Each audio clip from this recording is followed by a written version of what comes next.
Hello guys, good morning. Welcome to my vlog.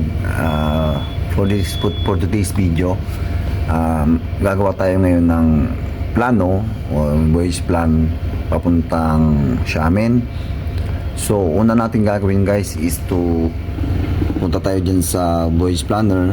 I-type natin guys yung name ng origin port, which is ito, yung Ban Jasmine. Type natin dyan guys. So mag-a-appear yan like this one, and then your next is your port of destination, which is yung Xiamen. Click mo lang yan guys, then create. So yan na yan guys, ito na siya. So this will be my reference.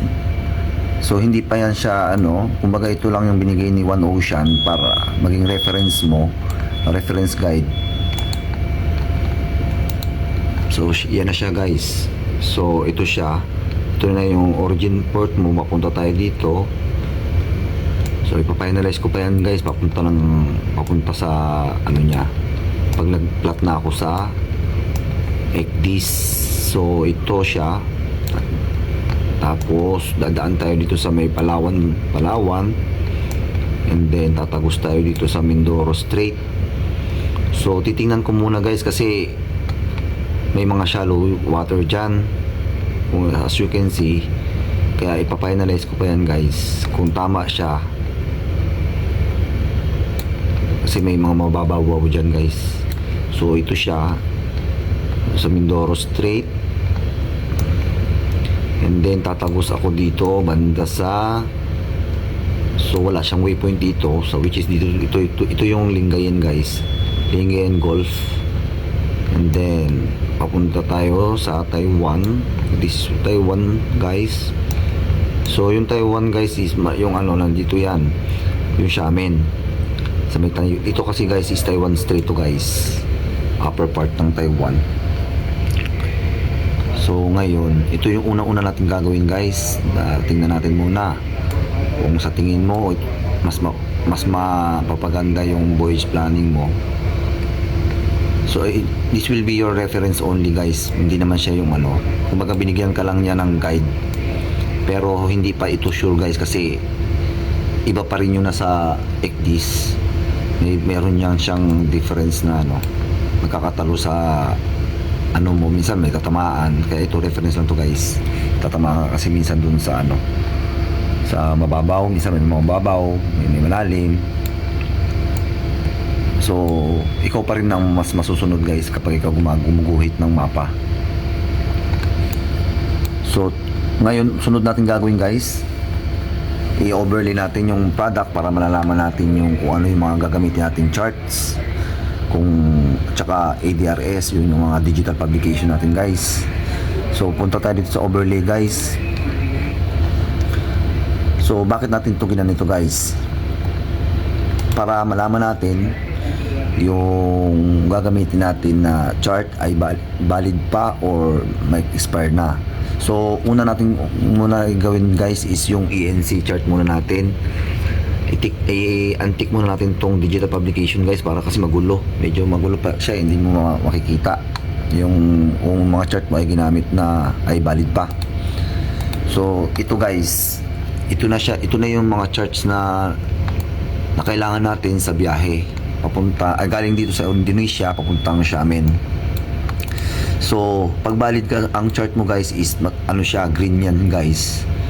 So lahat naman is valid, lahat ng ginamit natin na dinadaanan niya so okay naman guys. So kung tapos ka na sa ENC guys, isunod naman natin ang digital publications, which is yung mga ADRS mo, ginamit mo, mga ANP yan guys.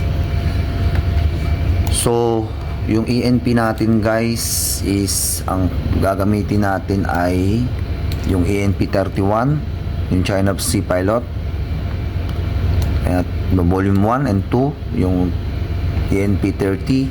Yan yung gagamitin natin sa ENP guys. Tapos ito okay naman. Tsaka yung ENP 32 Alpha guys, yung China Sea Pilot Volume 3. So ibig sabihin Volume 1, 2 and 3 yung ginamit natin guys. So yung iba ay green. So ibig sabihin niya valid pa yan guys. So nakikita nyo guys dito guys na kung bakit orange yan. Ibig sabihin yan guys is malapit na yan siya mag-expire. So mag-expire siya ng April 30. So kapag ganyan guys, naka ano na yan sa basket natin. Kumbaga naka-standby na yan para sa ordering natin sa the next mag-expire na siya para ready ka na. So as of now is valid pa siya ngayon dahil tumatagal pa naman mag-30. So hindi mo pa siya pwede siyang i-request guys kasi hindi pa niya tatanggapin. So naka-standby lang yan guys. So next, yun lang guys yung importante, yung digital publication mo tsaka ENC. Yun lang guys. Mamaya after nito magpa-plot na ako sa ECDIS.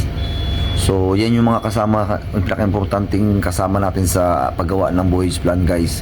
Unang pinakauna mong gagawin is to gather muna yung mga information kung ano mga dapat na napapaloob at kailangan sa paggawa ng voyage planning natin guys.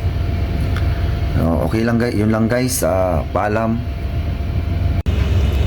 Hello guys, ito na yung guhit ko sa ECDIS from Indonesia to Xiamen. So yan na guys. So mamaya konting adjustment na lang to guys. Bali dito ko pala dinaan siya sa Mindoro. Hindi ko siya pwedeng ilapit masyado dito sa Mindoro Strait gawa ng meron tayong dadaanan ng mga shallow water. Sayang guys, at hindi ko maipipinahan dito sa Ambulong masyado nang malayo. So sana dito kahit sa tapat lang man lang ng Kaminawit. Kaso hindi na kaya guys So okay na yan. So yun lang guys. Natapos din tayo guys.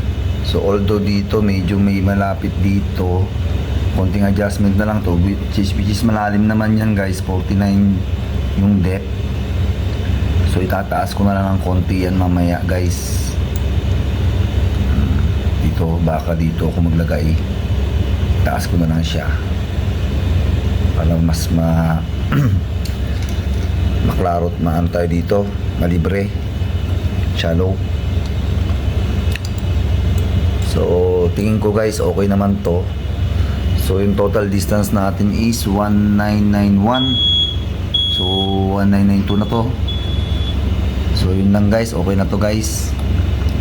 Hanggang sa muli, paalam.